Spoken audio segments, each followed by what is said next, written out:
Welcome back to Talk a Good Game, a show all about, you guessed it, good games. I'm your host, Andrew Wolf. With me today, founder and editor at Nintendo Wire, a man that was once upon a time my fiercest competitor, Amiibo Jason. Thank you so much for joining me. Hey, it's good to be here. I know. We had just talked about me calling you something else. Yeah. Your real name, Jason Ganos. Amiibo Jason. But here we are. Yeah. We've known each other for how long? It's been 10 years. 10 years? Right about 10 years at this point. I mean, I was on the scene first and then you copied me. I think that you copied me about 6 months after I started doing what I was doing. With Amiibo News. Yeah, that's because you were too slow. And I went, we were too slow. This Amiibo News guy, plus you're too much bullshit posts, too much bullshit tweets. Is that what it was? It was no BS tweets. No BS tweets. That was the comment. It wasn't a comment. You you had it in your bio under Amiibo alerts. And it's odd because you say I'm too slow, because typically what would happen is I would post something and then I would typically see it about 2-3 minutes later from you.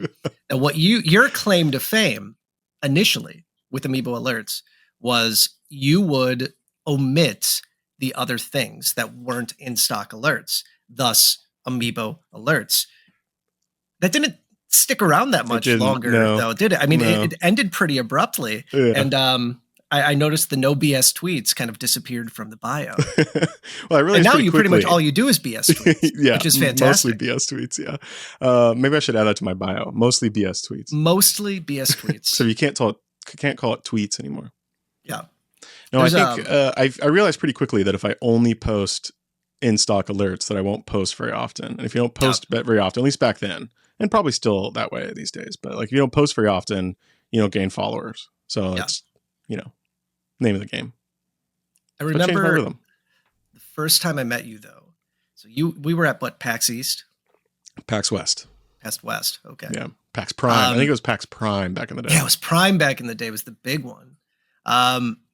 You were pushing pretty hard for a meeting, and this is one of the reasons why I wish this was a video podcast right now, because you have a photo of us that you mentioned the last time we spoke, that the photo reminds you of a scene from The Office. And I can't not see that now.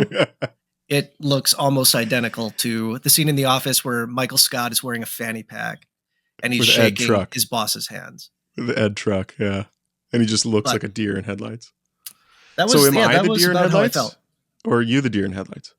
I think it was mostly me. So that was a very odd period of time in my life. I'll tell you that look in my face wasn't all because it was you. There was a lot of other shit going on at that point. Yeah. So plus PAX. PAX is that's nuts. Another podcast, though. Yeah. I mean, we can have a completely separate podcast. Dedicated podcast to that. But we're no longer enemies. No, I at least I think we tolerate each other for the most part. Yeah. I think one of the reasons why was around the time Amiibo started slowing down. There was no rush for the most part to get links out. We understood that we are the only people that really understand how we feel, especially in that space. Like, it was very chaotic. It was typically, if you got a link out, you would get some thank yous. But it was a thankless job for the most part. But if you missed something or if something went wrong, I mean, we had death threats. Mm-hmm. Yeah. People were mean. People were ruthless. It got to a point where I was doing that full time. It wasn't just Amiibo News at that point. It was Nintendo Wire. And it was stressful. And it was absolutely like the affiliate marketing game and the social media landscape is it was bad then, but it's obviously significantly worse now. Mm-hmm. But you were definitely one of the people that I could confide in. So, I mean, most of my deep, dark secrets. You could end me, I'm sure, if you wanted to, but it was very, very nice to know that there was somebody that has gone through it too, especially as social media got more and more toxic and those toxic voices rose to the top. It was nice just being able to talk to somebody who knew the business. Yeah, and that's how we became friends. We started talking, leaning on each other about all the BS tweets. And tweets. The BS replies, I guess. And then from there, all BS now. Yeah, it is all BS now. But I don't know. People are nicer on Bluesky. I don't know if you're experiencing that, but It's And just like I a think bunch of people that want to be there, it feels like. every day I see my follower count go up there and go down on Twitter. So people are leaving Twitter in mass. I think this is not necessarily a conversation I want to have on this podcast, Yeah. but I'm definitely more at home at Bluesky. It's a friendlier place. I think Nintendo needs to get their shit together and make an account. So there's definitely accounts that are mirroring Nintendo stuff, but I'm surprised at this point they haven't made that choice. Switch 2. Maybe they'll be ready for Switch 2. Could be. I don't know if it's maybe some sort of partnership agreement with X or Twitter. God, I can't even. I hate calling it X. Well, I don't want to call it Twitter anymore. Like that. You don't call it Twitter? It's not Twitter anymore. It's not Twitter anymore, but... Yeah, I think I stole that from Hank Green.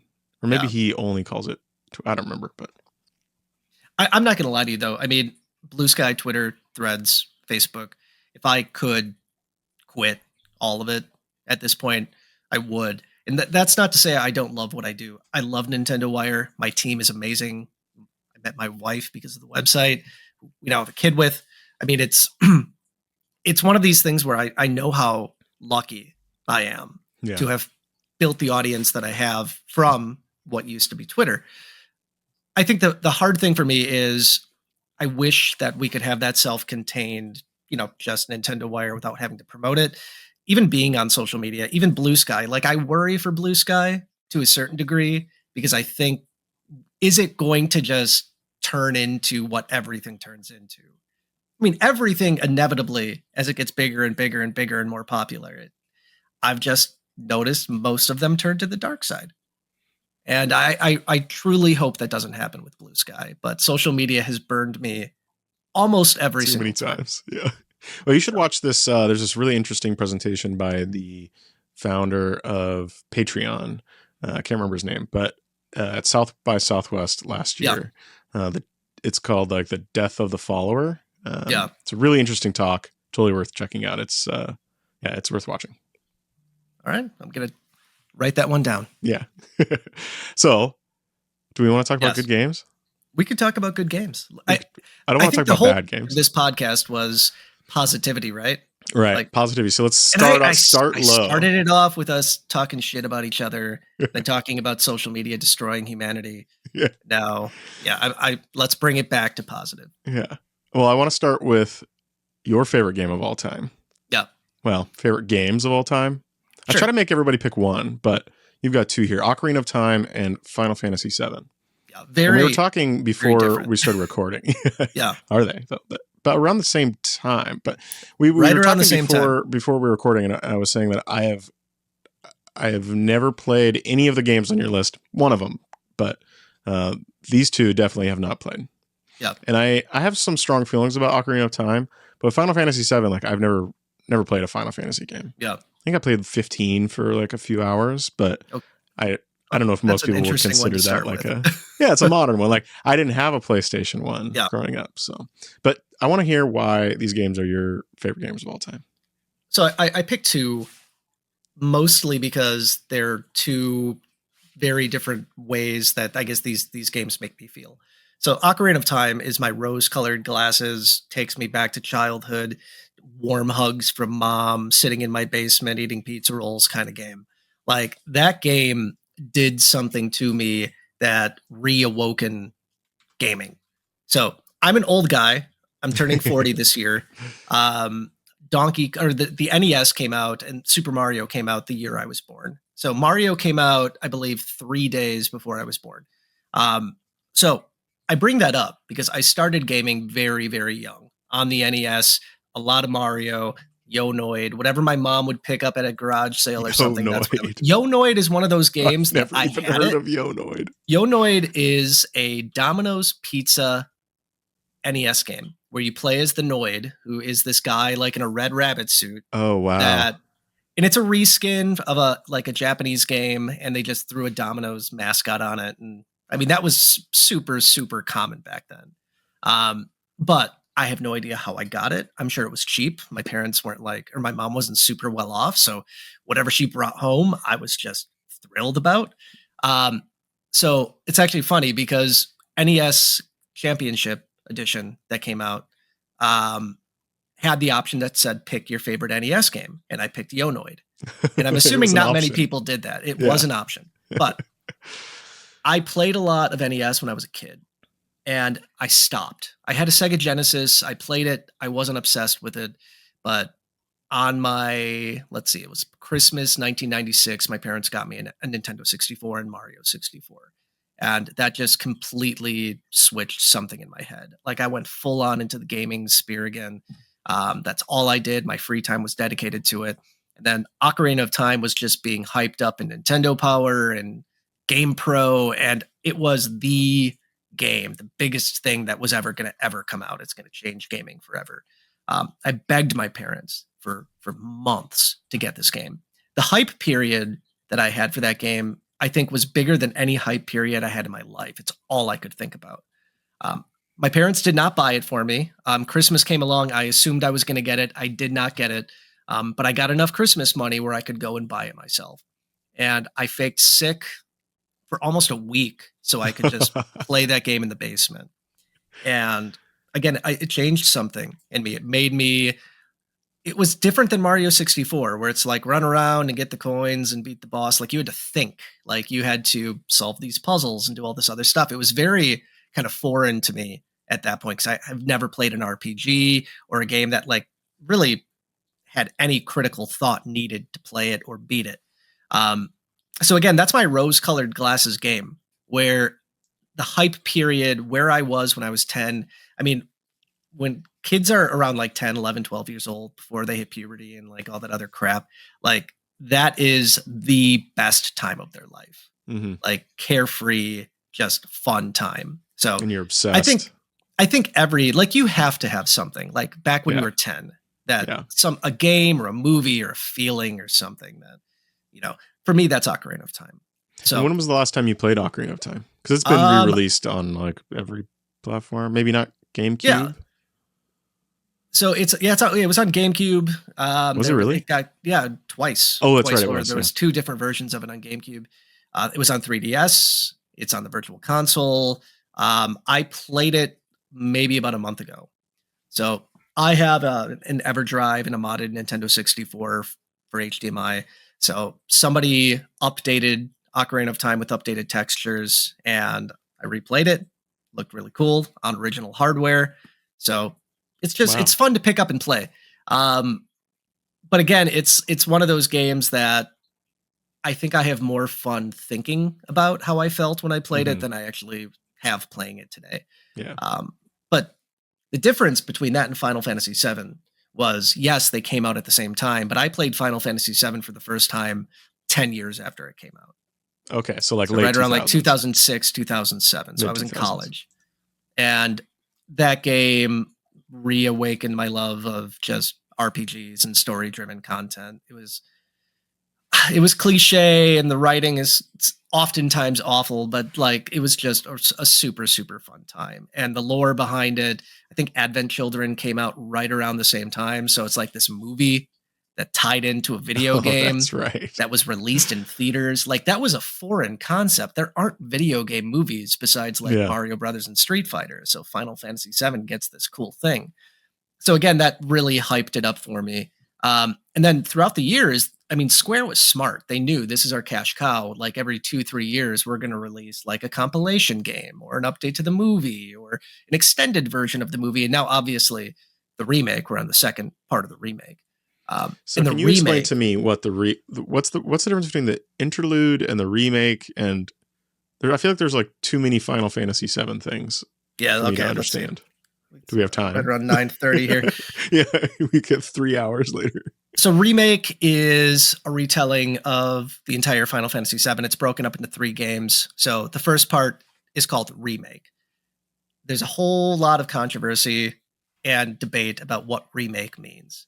Does it mean we're remaking the game, or does it mean we're remaking the story of Final Fantasy VII? So remake, the first part, takes place for, I'd say, about halfway through the first disc of Final Fantasy VII. There's 3 discs. And it takes place in one city in Midgar.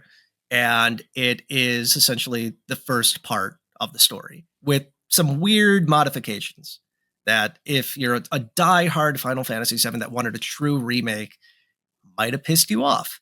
If you're like me, who's played Final Fantasy VII 150 times, I want something a little new. I want to be surprised. So Remake was the first one, came out on PS4. Then they released something called Intergrade, which added on to the story, added Yuffie as a playable character who, if you've never played the game, she's like this ninja character. Super fun. And then they sort of tweaked the ending of it to kind of hype you up for Rebirth. And then Rebirth was just absolutely phenomenal. Like Rebirth was my game of the year last year. I put like just as many hours into that than I did in Elden Ring. Rebirth is, I would say, it gets you to the end of disc 1 in Final Fantasy VII. So the next game coming out, whenever it does come out, I know we're going to get into that. That's going to cover the final 2 discs. Is it going to cover the final 2 discs, or are they going to make it into multiple 3 games again? They said it's 3. Okay. Because, The Hobbit is like, this is a Hobbit situation where they turn the Hobbit book into 3 movies, even though it could just be maybe 2. So I'll put it this way, though. In the PS1 version, disc 3 is pretty much just like one fight. Oh, okay. So and they were just like ran out of space on the CDs. There's a ton of cutscenes. Yeah. So because like the CDs were it, just like 700 megs. Yeah. So, yeah. But I mean, that's like, I didn't realize it was 3. I guess I thought it was 2. But like I said, I never owned a PS1. So yeah. So it's like behind me. I know you guys can't see it, but I have an autographed copy of the game by the composer. I met him in Chicago. He signed the copy of the game for me. I've collected the figures. Like I'm a big nerd. I have no idea how I'm married. It doesn't make any sense. My wife's a stone cold fox too. It makes no sense. No idea. But again, 2 very different games for 2 very different periods of my life. Ocarina of Time brings me back to my childhood. Final Fantasy VII brings me back to my adolescence. Remake is combining my adolescence with me being an old ass guy now. Yeah. So it's kind of nice where things are slightly different, but it has that just tiny little dash of nostalgia in there too. So do you feel like if you played these games for the first time today, do you feel like they've aged well? Do you feel like they've aged gracefully enough that they can be played and enjoyed? Yes and no. I mean, it depends if you care about graphics or not. I mean, if you're a JRPG fan, typically you don't care for the most part. For you, if you're trying to get into the world of Final Fantasy VII, you would want to start with Remake. That's my straight to Remake. Like go to Remake. It's a fun game. It's like Square Enix is second to none when it comes to graphics. They've always been. Yeah. Like one of the reasons why Final Fantasy the thing about Final Fantasy, right? Yeah. Because like the cutscenes. The cutscenes were nuts. They were just unbelievably good. And I would say today, like Rebirth could be one of the best looking games I've ever seen. I mean, it could be argued that like Elden Ring, like the visual style of Elden Ring is far superior. But if you're looking at like just a fidelity standpoint, 4K, HDR, up to 120 frames a second on PC, like Rebirth is where it's at. Yeah, I remember the cutscenes. I feel like it was Square and Blizzard. Blizzard back in the day with like World of Warcraft or even like Diablo, like some of their early CG or even like World of Warcraft for years, like looked amazing. Yeah. I think Blizzard also did the movie, the World of Warcraft movie, or maybe someone else did that. I don't remember if they actually made that. Probably not, but I played World of Warcraft for a weekend and I did not like how I felt about myself after playing it. It's addicting. It was very, very addicting. Super, super nice people I came across that would help me. Like, oh, you're new. I'll help you. And I'm like, I haven't showered in 3 days. I can't play Belatra. Everybody says it's amazing. I'm avoiding it on purpose. Same. So, same. Like, I'm stuck in TCG Pocket right now, the new Pokemon game. Like that is messing me up. Yeah. I haven't done trades and I haven't done trading and battles. I haven't done either of those because I'm like, you know what? I'm just going to open packs. I'm going to click my Pokemon cards and that's it. All I do is battle. Like I was doing that like 10 minutes before this call. So it's bad. The addiction's bad. I mean, it's fun. I mean, my entire family, I have a 10-year-old, oh my God, a 12-year-old, excuse me, a 12-year-old, a 4-year-old, and my wife and I, we're all Pokemon fanatics. So our hobby is we get all the sets, we open them together as a family, we divvy the cards up. So it's kind of a family affair. The kids open the packs on my phone. I battle. They watch me. So it's when you can bring in like a family element to it, I think it's a lot less problematic. We don't spend any real money on it either. So it's all just whatever the game gives us, it gives. I signed up for when it first came out for the 2-week trial. Yeah. I did that. And it was sweet, but I was like, no, I don't want to get used to this. No. I have far too many subscriptions in my life. Yeah, I can only handle one super addictive game at a time. Sorry, I'm getting distracted here. So Ocarina of Time. Yeah. So I'm a little bit surprised that I know it's on the N64 expansion pack, whatever Nintendo Switch Online thing. A little bit surprised they haven't done anything else with that. Well, it's getting remade. Is it? You think it is? Oh, it's 100% getting remade. Yeah? You think in time for the Zelda live action movie? I think that we are going to see a remake of Ocarina of Time announced this year. Ooh. I'm dead serious on that. Interesting. Okay. I want you, whoever is listening to this, screenshot it. I know, Andrew, you're going to be just a monster in the podcasting space at some point. Right. So somebody clip this and tell me I'm right, because we're at a place where it makes perfect sense to do it. You finalized the Breath of the Wild, Tears of the Kingdom, setup. There's no more story to tell in that space. And they've come out and said they're done, with that specific version of Hyrule. This game is getting to a point where people like me that fell in love with it when we were 10, 12 years old, where some of us are aging out of games entirely. And I think they want to keep Ocarina of Time as relevant as they can for as long as they can. My kids, they don't care about Ocarina of Time. They helped me put the Lego set together because I'm an old loser that puts together Lego sets. I did not buy 2. So Lego sent us that. So I didn't actually buy it. But yeah, I mean, they don't care about Ocarina of Time.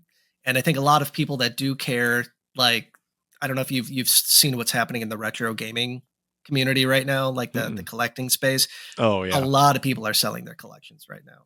Really? So a lot of it is economy based, but a lot of it is people are falling out of the hobby. They have families now. They have bigger responsibilities. I think if you are to remake it, you do it before that happens. You want it to be as relevant as it possibly can. It was the Star Wars reboot. It's that's what I feel like they did with the Star Wars reboot with episode 7. Is that what it was? Yeah. I've lost track of all the Star Wars stuff that's come out now, but episode 7, I felt like it was a lot of very familiar original trilogy stuff. Yeah. But they put in a lot of new stuff as well, of course. Rey and everything else. And I felt like they were trying to hook the old it sucked. I totally skipped over that. I did not hear that. They're trying to pull in all the people that grew up with Star Wars, love Star Wars, and they try to pull them in, but they were also trying to attract a new audience. And I can see Nintendo trying to do that with Ocarina of Time remake, or hopefully they don't call it Ocarina of Time interlude or anything weird like that. There's going to be only 3 Square different games, and Tetsura Nomura would do that. They've got to make it as confusing as possible. But, I think Switch 2. Yeah, it's got to be Switch 2 exclusive. Yeah. Yeah. I see it happening. I mean, we've already seen re-releases of, when they re-released Wind Waker and Twilight Princess and Skyward Sword and stuff, for the most part, those games didn't need a lot of upgrades for the most part. Ocarina of Time needs a lot more love. Yeah. They have to totally remake it. It can't be a remaster. It has to be a totally ground up, brand new experience. And I don't see any better time to do it than now. And again, you bring up the movie, and I think the movie is just the perfect timeline to get people psyched for that. So, well, you say it can't be a remaster, but look at what Retro did with Metroid Prime, right? That. But look at Metroid Prime on the GameCube was already a technically impressive game. Go back to Ocarina of Time and play it. It's fun for guys like us. How old are you, by the way? 34. I had to think about that. I'm going to be 40 this year. Yeah. So my kids, if they tried to play it today, they would have no idea what they're doing. My oldest daughter has tried and she cannot play it. She played it on 3DS a little bit. They updated the controls, but it's super clunky. She hated it. It is. If I gave my oldest daughter Metroid Prime, she understands FPSs. There's a small learning curve to a certain degree, but nowhere near as big as with Ocarina of Time. Yeah. Like it was amazing for its day, but relatively clunky by today's standards. So I tried to go back and play Duke Nukem 3D, and I guess I didn't realize like you can't really aim like I was. No, you can now. It's not fun. Yeah, and it's a lot different. It's a lot different, so I totally get it. But you mentioned Skyward Sword. Yeah. And how I think we were talking about how graphically impressive maybe, or like less work that would be. That was your answer to the next question, which is like a game you love right now that you feel is underrated. Yeah. And I assume you mean Skyward Sword HD? Yeah. Well, no, Skyward Sword in general, HD too. I mean, here's the thing. Like, I'm so brave by saying a Zelda game is overrated, but to a degree, if you ask people what the worst Zelda game is, there is a lot of people that despise Skyward Sword. They obviously shoehorned in the motion control aspects of the Wii. They came out with a separate accessory almost exclusively for that game, the Wii Motion Plus, that let you do more things with your sword and do cool stuff like that. But the biggest thing I typically heard was that the main character Link, he had a sword that had a spirit in it named Fi or Fi, depending on how you want to call it, that people called like Navi on crack, like just extremely annoying, constantly bugging you. But beyond that, it's just a crappy motion control game. It's got cell shading. It's not gritty. It's not realistic. It's a kiddie game. It's a crappy story. But for me, I loved everything about hearing just how did Hyrule start and what is the I guess the history of the Master Sword. Where did it come from? What's the lore behind it? Even when I was playing Tears of the Kingdom, there was moments in the game where you could hear Fi inside of the Master Sword. And unless you've played Skyward Sword and you're intimately familiar with the sound that she makes when she comes in and out of the sword, you skip it over. But for me, I'm like, like I remember I was just like, I got flooded with emotion because Fi is this amazing, like weird AI, like keeper of the sword type of character. And she had such a cool arc at the end of the game. I remember tearing up at the end of Skyward Sword. Like Fi gives this speech, and I'm not going to spoil it. But it was really, really good. So for me, I just find it to be one of the best Zelda games, when for most people it ends up on the very, very bottom of the list. You were mentioning like one of the things people complain about is it's not gritty, it's cel shaded, it's whatever. Yeah. And I was looking up, so it came out in 2011, and I was looking at what other games were, super popular in 2011. It was like Portal 2, Batman Arkham City, Uncharted 3, Elder Scrolls Skyrim, Dead Space 2, Gears of War 3, right? And I'm like, Deus Ex Human Revolution, Saints Row the Third, like these are all dark and gritty and like very different. Classic Nintendo, just like bucking the trend. Like, who cares? The complaint I have heard is that the motion controls were hard. They weren't great. Maybe hard in a similar way that like Ocarina of Time controls are hard now if you go back and try to play it. But my understanding is that the controls were updated for the Switch HD remaster, right? In my opinion, that makes it more awkward. But again, I was somebody who just didn't have a super difficult time with the Wii version of it. I played the game initially on an emulator before it came out. So one of my friends did it. I didn't download it. It wasn't me, Nintendo. But I remember having to buy like this crappy third-party wireless sensor bar off the internet to play it. And then the game came out, and then I immediately started it over, like on the Wii. But I got really used to the controls pretty quick. Like once you figured out like you need to be very subtle with your motion, even though when Miyamoto got up on stage and was showing it off, he was like acting like a crazy person, like waving the really thing around like a sword.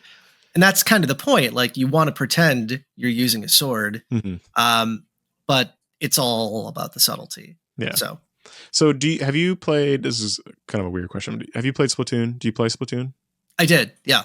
Did you use not so much motion anymore, control? but I did. I remember tying my Wii remote to your with this weird strap around my Pro controller. Yeah. the official method. That was like some weird Nintendo bondage, man. Like weird Nintendo bondage. I love that. I had never considered it that. But yeah, so that doesn't surprise me that you were good at the motion controls and you're good with the Nintendo bondage in Splatoon. It did what it needed to do. So I assume you played the HD re-release on Switch. And this is one that it's on my short list to play because it's like I feel like I gotta play it. It's a Zelda game for one. It's a time commitment. Yeah, how long is it? I don't even know how long it is. 30 hours. Is it? That's pretty long. Yeah, I'm looking it up. How long to beat? Yeah, about 31 hours. Though I will say, like, I've been playing super long games. You know, I'm like on the third Xenoblade game now, so. Oh yeah, I keep forgetting you're down that rabbit hole. Every time I see you post about it, I'm like, oh my god. Semi-daily. You're Xenoblade really posts. It's like you found something new, and that's all you can talk about now. It feels like Pizza Pockets. Like I'm back in, the first time I've discovered a JRPG that I enjoy. Can I tell you a secret? Yeah, I played all three for about 2.5 hours a piece, and I hated all of them. 2.5 hours. See, they don't get good until like 30, 40, 50 hours in. So. Why would I do that to myself? Why? That's like people that was like when Starfield came out. So I'm wearing the official Starfield headphones. I was psyched about Starfield. And then everybody's like, oh, it takes 50 hours to get good. I'm like, okay, I'm not going to buy the game anymore. I'll keep the headphones. Keep the headphones. They look nice. But yeah, I think for me, it's like the payoff is amazing. And we won't dive into. Well, someday I'll do an episode where you can host and ask me what my favorite game is, and I can dive into it. But that's fair enough. Or maybe I'll just talk to Gene Park about it because I know Gene Park loves Xenoblade as well. So I think it's the anime aspect of it. I like anime to a certain degree. This just feels really over the top. The fan service stuff, and I get the audience they're going after, especially with like the overall like cleavage in the game is like I'm afraid to play it in front of my family. Yeah, so. they went pretty far with 2, but I will say I'm playing 3 now, and it feels very adult. It feels like the story is really interesting, and it's been really interesting the whole time. So I don't know. It's sitting in a drawer right now, so I'll give it a shot again at some point. Okay, when you give it a shot, I will play Final Fantasy VII Remake. Done. And we'll do that. All right. We'll go through it together, and then we can talk about it. Good. So there's another game, a game with your favorite Amiibo implementation. Yep. And you listed 2 here, Breath of the Wild and Twilight Princess HD.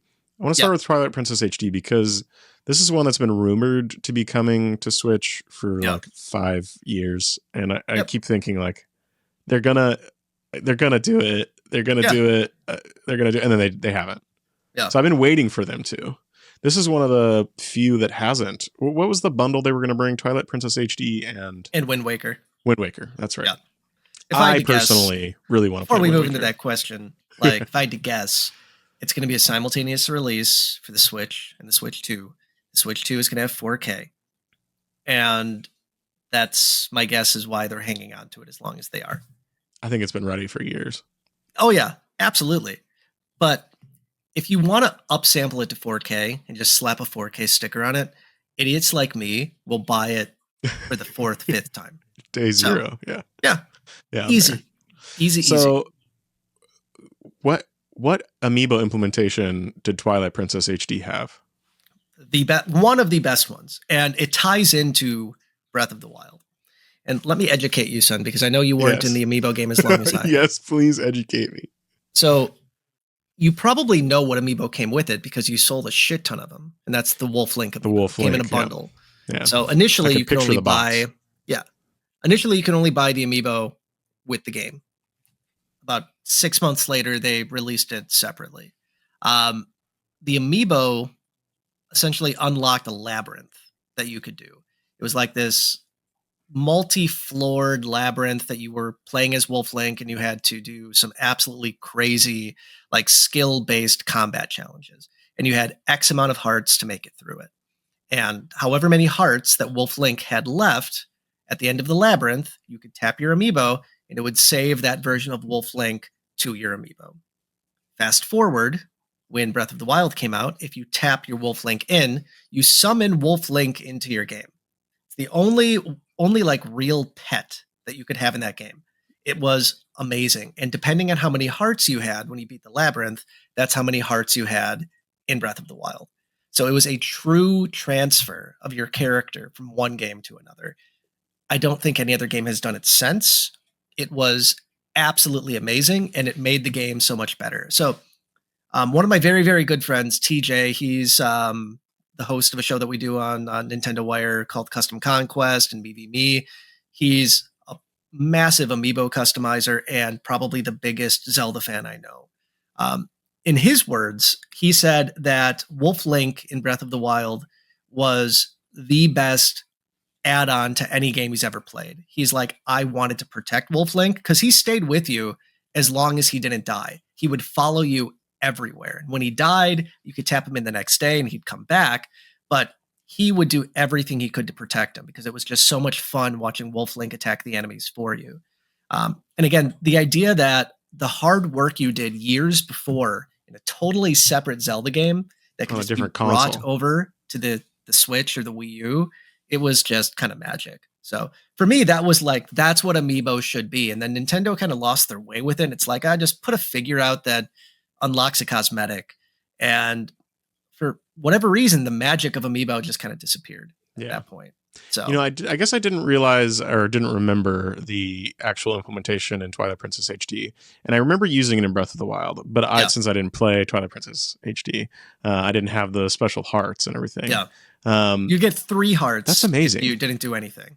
You could get up to 20 hearts if you played Twilight Princess. If you got to the end of it with 20 hearts. That's incredible. I feel like they really should have used some implementation like that in other games or in other ways. I'm surprised they didn't, but at the same time, I'm also not really surprised.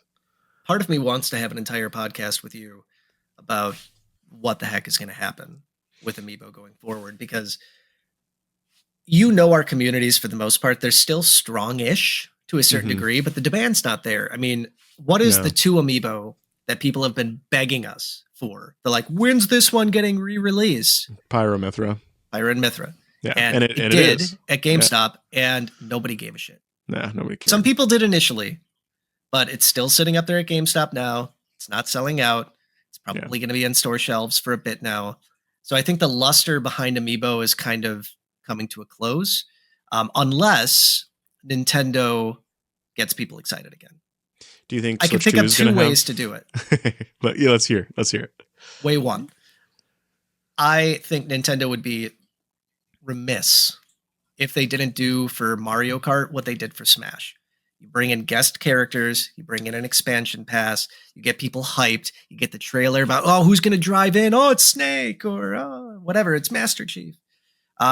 Get people excited about guest characters and implement Amiibo with it. Like, that's why people cared about Amiibo in Smash, because you're getting figures of characters that you could never get figures of before. And it was just fun to collect them.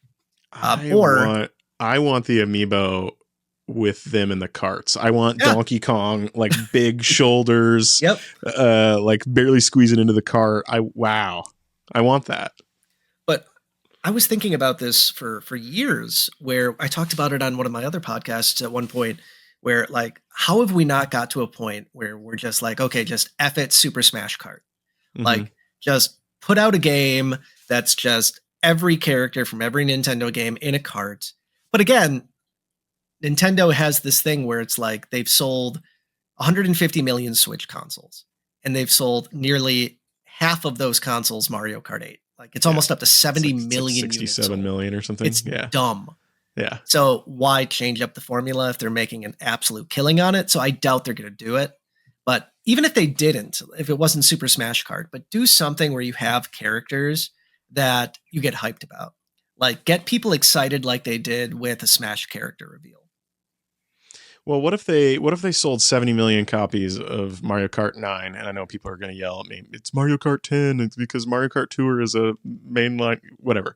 No, what if they sell 70 million copies of Mario Kart 9 And they also sell, 70 million Amiibo because they did Amiibo for all the characters or whatever. Like, I think you and I may be both together, but I'm just going to call it out for me.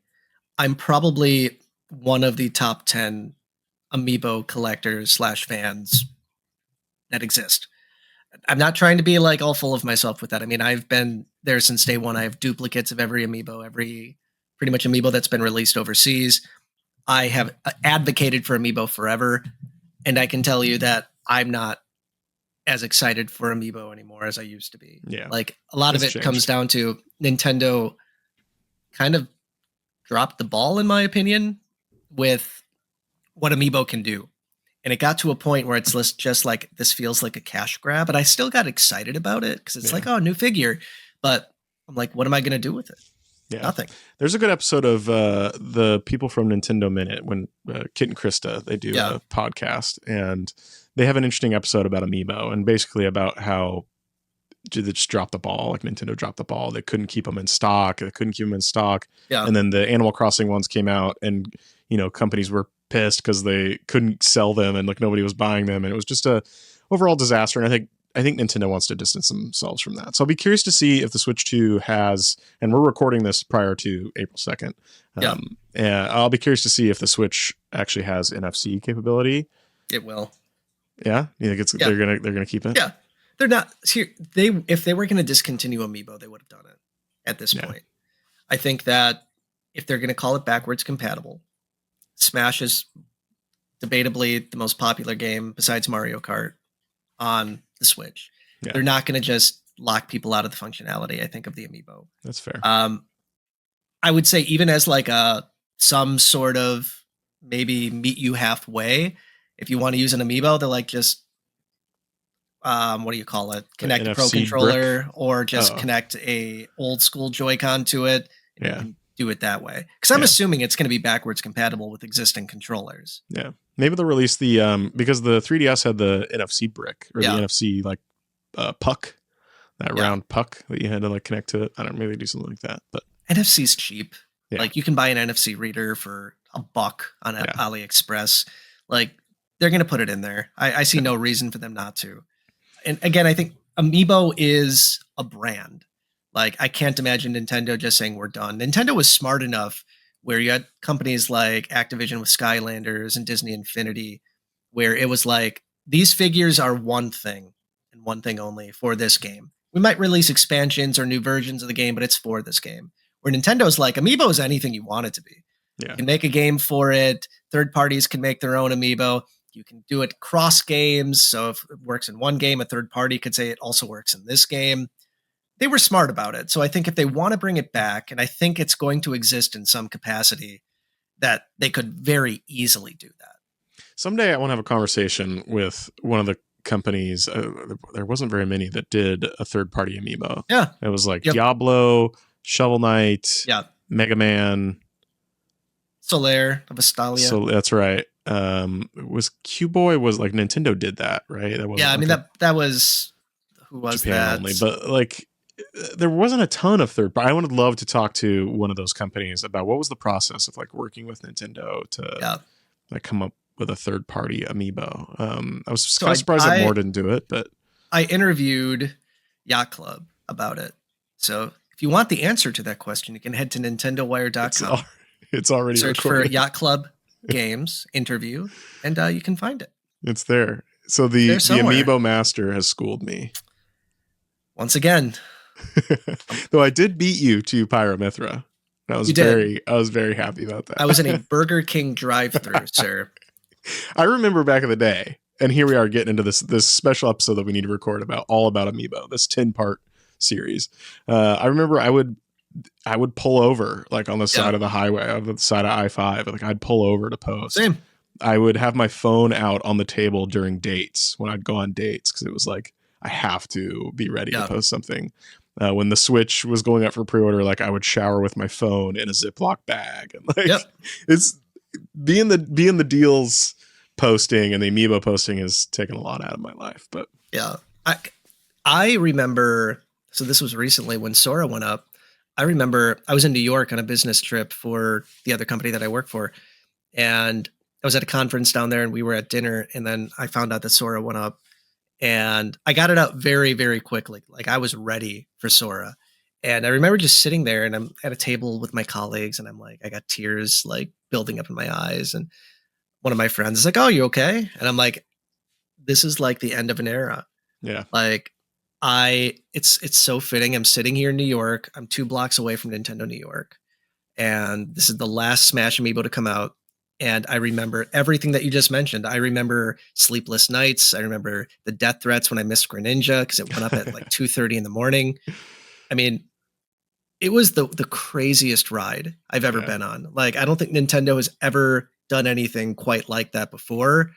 And I'm extremely grateful. I mean, we wouldn't be recording this podcast if it wasn't for Amiibo. So yeah, I'm doing it full time now, and yeah, wouldn't have that without Amiibo. So, wow, Amiibo implementation. Here I was thinking you were going to talk about Breath of the Wild and the meat that you can get, and the fish and the fruits. No, not you so can much. get It's from all the about Amiibo that tapping. Wolf Link. And if you haven't done it, like pick up. I'm assuming you have a Wii U somewhere. Yeah, it's in my closet, there, right? Do you have it? Do you have a Twilight Princess HD? No, I think I probably sold it. Okay. Well, either buy another copy or do a little research on the internet about how you can get it on there. But give it a shot. It's absolutely just fantastic.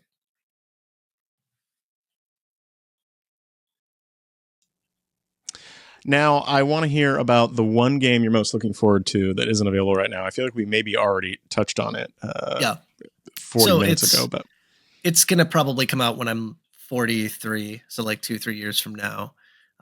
It would be the 3rd installment in the remake trilogy for Final Fantasy VII. So Rebirth and Remake, I've probably put in between the two 400 hours. Played it multiple times through, played it on Steam Deck. It's supposedly coming to the Switch based on every leak that's come out from very reputable people. Nate the Hate just recently came out again today saying that both Remake and Rebirth are coming to the Switch too. And that guy, in my opinion, can do no wrong. He's like probably my favorite leaker. Yeah. That could be a whole nother podcast. Is he your favorite leaker because he's saying that they're coming to Switch? Or yes, that's 100% it. I'm an echo chamber kind of guy. So, and I'll play him again, 100%. I'm playing through Rebirth again right now too. They're fun games and there's just so much you can do. I'm expecting the third part of the story to be radically different from the ending of Final Fantasy VII. So, I mean, I can't say it. Yeah. Anything without spoiling Rebirth, but it was already very, very different. Interesting. Okay. So it's going to be the final part. And I'm trying to think back to, so the remake was the first half of the first disc of the PS1 release. And then Interlude was like some different thing. That was like a side story for the most part. Like none of what happened in Intergrade happened in the game Final Fantasy VII. And then Remake Part 3 is going to finish the first disc and the second disc. So the first disc is done. So the game ended at the end of the first disc. So Rebirth was essentially all the way through disc 1. Okay. So whatever the third one's going to be is going to be disc 2 and disc 3. But again, disc 3 is like next to nothing for the most part. You can do a lot of side quests in disc 3. Like you can go back and do any of the stuff you might have missed.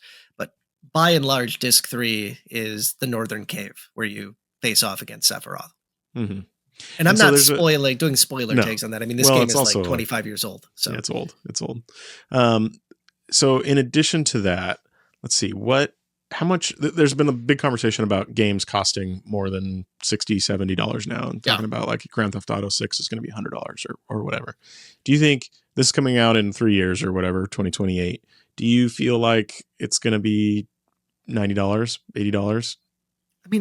I mean, we can be honest about game prices at this point. They're already nearing that. And I say that because like Remake, Rebirth, all of them had like these special editions that came with like pretty flimsy art books, maybe a steel book that costs like $2 to manufacture, and then they jack the price up by like $35. So they're already upselling us all. And to a degree, we're all willing to pay it. Like we know special edition stuff sells because people love that crap. Yeah. I have far too much of that crap down here. So I think they know that the market can bear it because they sell out instantly at that price. Yeah. So I also kind of feel like we're a little bit spoiled at the $60 price point. And I had this conversation with Liam Robertson about like, I think that for $60, we're getting, it depends on the game, but I'll use Xenoblade as an example because I've been playing it a bunch. I put 80 hours into Xenoblade, and I think a lot of people put more into that. Some people put less, but that's, less than $1 per hour that I played. And these games have, hours and hours and hours of original music and narrative, written narrative and graphics and how many years of development put into them. I feel a little bit spoiled that they're $60 and they, except for Nintendo games, they go on sale within a month or two for less than that. Which is weird because that was never the case back in the day. Yeah. Like Nintendo games never went on sale. And they don't now unless you're shopping on Woot or something and they're importing like Middle East Asia versions, like which a are website basically I could the go same thing. Yeah. Like figure out where these deals are. I've heard about DekuDeals.com is pretty good for that. Okay. Yeah, you should check it out. Sign up for an account, create a wish list and a collection. There's also an app and they can send you a push notification on your phone. Wow. Now you know. They even have Amiibo. They have the entire Amiibo collection. Don't go to that site for Amiibo. Nintendo Wire also has Amiibo. So. Go to Nintendo Wire. That's as far as I'm taking the sponsorship. Yeah. So the third part, that's what you're looking forward to the most. Yeah. And I guess I want to just add one more thing to what you were saying about the cost. Oh, that's right. So it depends on the game. So Rebirth, no paid DLC. And they have no intention to do DLC. It's not a live service game. There's no skins to unlock. There's no battle royale mode. There's no season pass. Could I see them justifiably say, we spent a fortune on this game. We are giving you the full experience, $80, $90.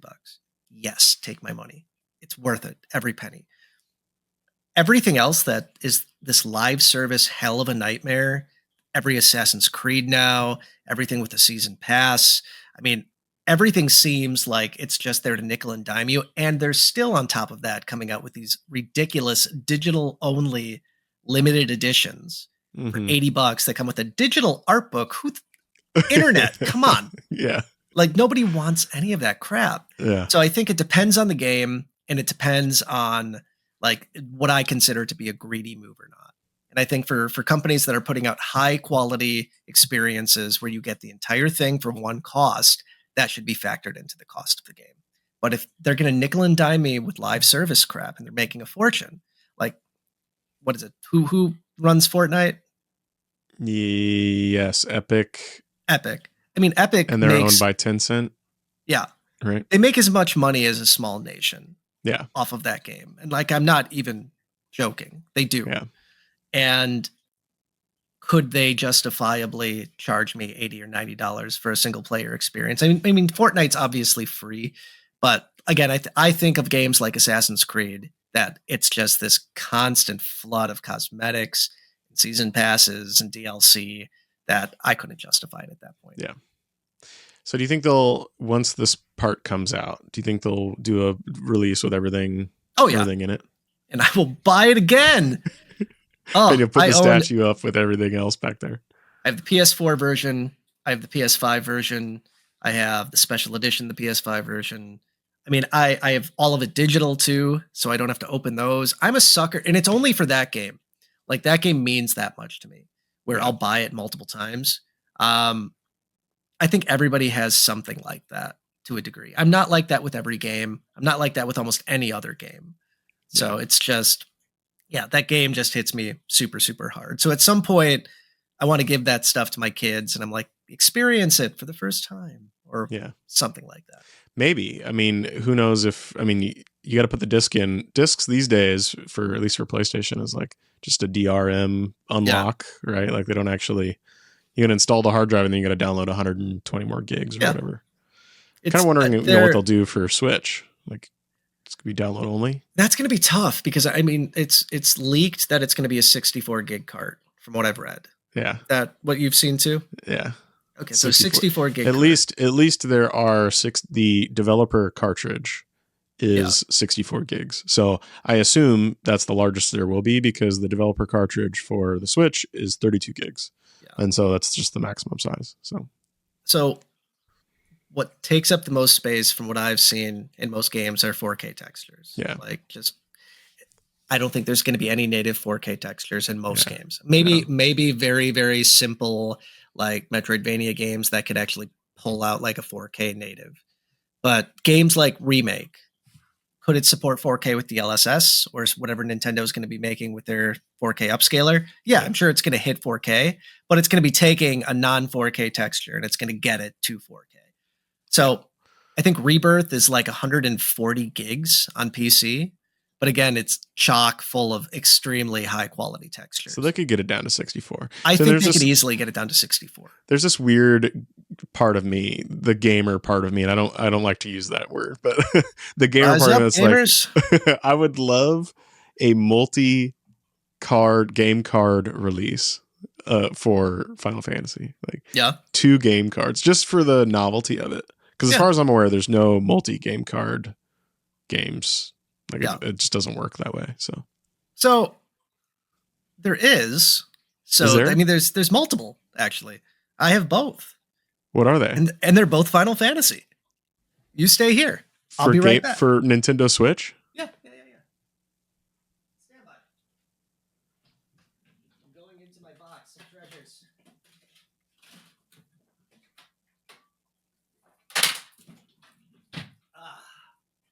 Boom.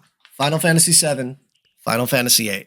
Okay, but that's multiple games on one game card, right? Yeah, isn't that what you said? No, I'm saying like multiple game cards for one game. Like the PS1 release of Final Fantasy VII. Like there's this weird part of it. It's like, I would love, like, okay, you're done with game card 1. You got to put in game card 2. That it's not going to happen. Never happen. No, it's not going to happen. I do like fun, you showed that's Final Fantasy 7 and 8. Yeah. And that's the European release because the English never release came out here in the US. The ESRB didn't get one. And so, but it was it 10 and 12? X and X2? Yeah, they both came out here. But in the US, it was like X was on the game card, but X2 was download. 10-2 was not. And you had to buy there was an Asia specific release that did it. And that is still by far the most sought after version of the game. Yeah. And I assume you own copies. You have 2 copies. I bought 2. Yeah. One open, one sealed. One open, one sealed. So again, for Final Fantasy, I'm not like a crazy sealed game collector. So behind me, I have like all the sealed Pokemon games from like Game Boy. Like I collected those over the years. I sort of keep sealed copies of Final Fantasy because again, it's just super nostalgic and I just want the sealed copies. This stuff is not going to retain its value. You don't think so? I don't think so. They printed the crap out of all of this stuff. We'll have to have an episode 2, a special episode where we talk about not good games. We talk about how much we hate Twitter, how much Amiibo has fallen down. Yeah, just a very negative episode. Yeah, we'll do a talk a bad game. We'll do that. I am totally game. I'm not a super, I don't know. I would say I'm not a super hardcore physical collector, but I've got more and more, and my shelves just get more and more full. Yeah. But I do feel like I like the idea of having a game card that has all the updates and all the DLC and everything on the game card so that I don't have to have the internet. Someday when I think I had never really thought about it when the Wii U was around and like the Wii U shop shutting down. I think Nintendo understands that and they're like, okay, well, we're going to carry the Nintendo account forward to the Switch 2 and who knows beyond that in 8 years, are they going to continue to the next console? I like the idea of I don't have to care.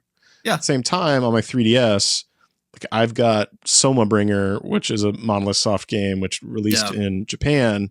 It's a Japanese cartridge. I can play it on my 3DS, and then I can inject an English, like translation onto it. So does it really matter? Like I'll be able to, do whatever. But it's convenient. I mean, back in the day, it used to be the Game of the Year edition or something like that. And it would come with all the DLC and the patches and the updates all on disc. they don't do that nearly as much anymore. No. I mean, digital distribution has just kind of killed that kind of thing. Yeah. But thanks, Valve. I do love the fact that like there's a Mario Kart version you can import right now that has it's almost all of the DLC. It's like, isn't it missing the last? No, it is. It's all on there now. Yeah, it's all on there now. It's all on there now. Wave 1 through 6 is all on there. Plus, all VGC keeps putting it up, and I keep missing it. Yeah, so I got to. They're selling out fast because people are wanting, and that's the kind of thing. It's like, okay, I kind of want that. Yeah, I kind of want that. I also bought Xenoblade 2 Torna, like the expansion they released individually on a game card because you can play it on its own. I liked that, and I wish that they would do it for Xenoblade 3's DLC as well, but. I kind of hate the fact that they can just go into a game and just modify it. Yeah. Like away from what's on the cart. Yeah. I go back to like, was it Sea of Stars? Mm-hmm. That had Gerard, the completionist, like as a playable, not as an NPC in the game. And they just patched it out like it never happened. Yeah. Like, that's a bummer. You know, is it deserved? I don't know. Is it weird? I think it's weird that you're just like, weird. Well, this was problematic, so we're just going to delete it. Yeah, it is weird. It's weird. So again, having physical carts is a weird kind of time capsule. I kind of like it. I think it's interesting where anything could happen at any point. Like if we're all living in like a cave with generators and like we got like the one Switch left, like it's going to be cool to play the DLC on Mario Kart. Yeah. Well, I think Nintendo is going to be the holdout, right? Like they sell more physical of games that are available physical. On Switch, they sell majority. It's like 70% physical versus digital. But I mean, that trend is not the same for PlayStation and Xbox. In fact, Xbox releases very few physical games these days.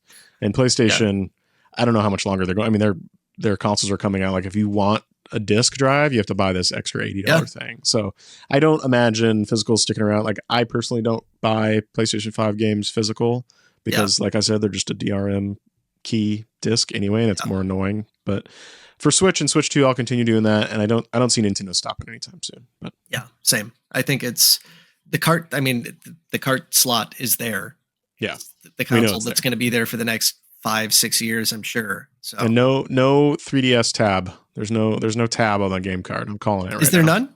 No tab? No, there's no tab. There's got to be something. Or do you think it's going to be like the old school Game Boy where you put it in, it's going to say this doesn't work in the Game Boy? Work.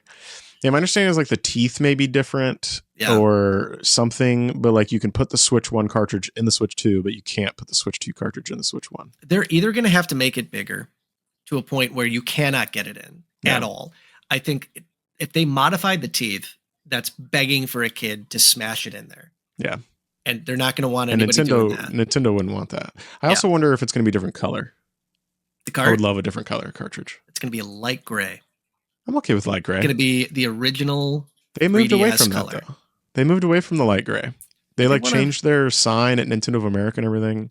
They changed it to red and black. Just nostalgia though. I know. I really wanted like different colored. Shit. Pokemon Let's Go Pikachu. I wanted like the yellow one, and Eevee. I wanted the brown. Like I wanted different colored cartridges. How hard would it be to do it? How is there not a group of like, because there's controller mod companies that release skins and shells. How is there not shells? And they're not like reshelling them. I mean, it's not like you can see the cart like with the Game Boy. You could see it in the back. Yeah. That I understood, I guess, because it's like, oh, what are you playing? And it's very obvious. It's blue. Yeah. But I would still like it just for the nostalgia hit. It's obviously not hurting sales not having it, but yeah. Speaking of nostalgia hit, this whole episode has been, I feel like, just a major nostalgia hit. It has. I haven't done a podcast in a bit, so I think obviously things are weird just in general. I think getting older, especially if you're a gamer, if you have a family, even if you don't have a family, like life is a lot more difficult than it was when I was first enjoying like games like Ocarina of Time. Mm-hmm. So it's hard to find the time to like really enjoy something. Like for me, it's like 1 to 2 games per year. Like last year it was Elden Ring and it was Final Fantasy Rebirth. This year, I don't know what it's going to be. It's going to be something on the Switch too. That's going to pique my interest, I'm sure. But it's nice getting together and just having a conversation about just some of this stuff. Like, it was great. I'm for the first time not the first time ever. The first time I'd say in a couple of years that I'm extremely excited about what Nintendo's going to do. Yeah, it's about time. I mean, it's been 8 years. If nothing else, I'm excited for a new Nintendo console. And I don't care that it's just the Switch, but better, because I love the Switch. Yes, I would love something weird. But honestly, I believe Nintendo is going to have something weird. I mean, the Joy-Con are mice. It's going to be a computer mouse. Like, they're going to do some weird shit. Like, what we see on the Switch? We saw Labo. We saw Ring Fit Adventure. We saw the Mario Kart Home Circuit. Like, they're not afraid to do weird stuff within their normal console, right? Yeah. And I'm excited for it. So yeah. I'm sure you and I are going to talk about it at length. So absolutely. Yeah, absolutely. Thanks again for joining me. Yeah. Anything else, any other games you want to play? Anything else you want to plug? Obviously NintendoWire.com. I just want to point out real quick. So we've had a lot of the same people that have been on the Nintendo Wire team back when we were Nintendo Inquirer, like years and years ago. They are still on the team. I love this team. They are like my family. One of the people on my team literally is my family now. They do absolutely amazing work, and I'm extremely proud of the work we're doing there. And we're really, really excited to get things ramped up for the Switch too. So if you've never seen it, you've never been there, you want some just nostalgia or news, NintendoWire.com, same thing on pretty much every social media platform. If I haven't gone crazy and deleted it since, when this episode goes up. Yeah. I'm really proud. I know maybe it feels weird for me to say, but I'm really proud of you and all the work you've done. I'm proud of us. And I like to really wrap it up from the beginning of the episode. I think coming from Amiibo News and Amiibo Alerts and what we've turned things into and where we've brought things and we've stuck with it. And for everyone else listening, it's really hard for you to understand what the driving affiliate marketing, like the lifestyle and like living it. And I hope this episode gave you a taste of that. Jason and I are friends now. I love it. I'm really happy with where we are, and I'm just psyched to be friends. So I really appreciate being on the episode. And NintendoWire.com, Ninwire, DekuDeals.com. Deku. Is that how you pronounce it? Deku. Is it Deku or is it Deku? Well, I mean, within the team, we all pronounce it differently. Okay. I pronounce it Deku Deals. Deku Deals. But I've never played Ocarina of Time. So maybe I shouldn't be. So it's Deku. I always called it Deku because I've always said Deku Scrubs. But I've heard people call it Deku Scrubs. We call our Patreon supporters Deku Scrubs. We address them as Scrubs. Name. Yeah, it's great. Alrighty. Well, thanks, Jason. Appreciate you. I'm sure we'll talk again soon. Peace out. Cheers. Thanks for tuning in to another episode of Talk a Good Game. This show is produced by me, Andrew Wolf, in Seattle, Washington, with music by Plus Minus One and art by Sonny Ross. The best way to support TAGG is by leaving a review, and you can suggest a game for a future episode by reaching out to me at tagg@DekuDeals.com.